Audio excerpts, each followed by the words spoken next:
Ukraine যুদ্ধের সমাপ্তি কি তবে হাতের নাগালে?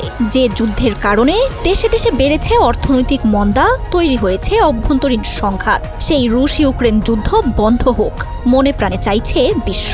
আর মঙ্গলবারই বিশ্বের সামনে আসতে পারে যুদ্ধ বন্ধের সেই কাঙ্ক্ষিত ঘোষণা। রুশ প্রেসিডেন্ট ভ্লাদিমির পুতিনের সাথে আলোচনায় বসছেন মার্কিন প্রেসিডেন্ট ডোনাল্ড ট্রাম্প। আলোচনায় যে সুখবর আসতে পারে সেই আভাস দিয়েছেন স্বয়ং ট্রাম্প।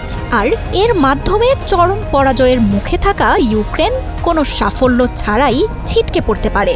যুদ্ধ বন্ধের আলোচনায় কিছুটা অঞ্চল ফেরত পাওয়ার যে আশা জেলেনস্কি করেছিলেন কুরস্কে পতনের মাধ্যমে তা ভেঙে গুঁড়িয়ে গেল। একদিন আগেই নিজের এয়ারফোর্স ওয়ান থেকে বিশ্বের জন্য এক বার্তা দেন মার্কিন প্রেসিডেন্ট ডোনাল্ড ট্রাম্প। জানান, গেল এক সপ্তাহে ইউক্রেন নিয়ে কাজ এগিয়েছে অনেক দূর। মঙ্গলবারই এসব নিয়ে রুশ প্রেসিডেন্ট ভ্লাদিমির পুতিনের সাথে আলোচনায় বসবেন তিনি। দুই প্রেসিডেন্টের আলোচনা যে বেশ দীর্ঘস্থায়ী হবে সেই আভাসও দেন তিনি।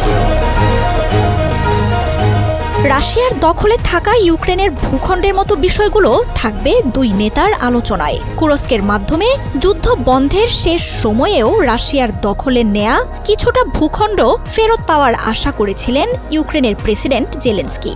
তবে বিবিসি বলছে ইউক্রেনের সেই স্বপ্নও ভেঙে গুঁড়িয়ে গেছে। রুশ বাহিনীর আক্রমণে নিশ্চিত মৃত্যুর মুখে থাকা ইউক্রেনের সেনারা যেভাবে পারে কুরস্ক ছাড়ছে। মঙ্গলবার ট্রাম্পের সাথে আলোচনার আগেই হয়তো পুরো অঞ্চলটি নিয়ন্ত্রণে নিয়ে নেবেন পুতিন। আর এর মাধ্যমে ইউক্রেনের ভূখণ্ড নিয়ে যে কোনো সমঝোতার আশা একেবারেই শেষ হয়ে যাবে। দুই নেতার আলোচনায় থাকবে দ্বিপাক্ষিক সম্পর্কের বিষয়গুলোও। চিরপ্রতিদ্বন্দ্বী এই দুই দেশ নিজেদের প্রতিটি পদক্ষেপ রাখে নখদর্পণে। তবে বাইডেনের আমলে ইউক্রেনের যুদ্ধ শুরুর পর দুই দেশের মধ্যে সব যোগাযোগই প্রায় বিচ্ছিন্ন হয়ে পড়ে। ট্রাম্প ক্ষমতা নেয়ার পর সেই যোগাযোগ পুনঃস্থাপনে শুরু করেন মরিয়া প্রচেষ্টা। এর আগে গেল সপ্তাহে যুদ্ধবিরতির শর্ত নিয়ে সৌদি আরবে বৈঠকে বসেন ইউক্রেন ও রাশিয়ার প্রতিনিধিরা। সেখানে ৩০ দিনের জন্য সাময়িক এক বিরতির প্রস্তাবে সম্মত হয় দেশগুলো।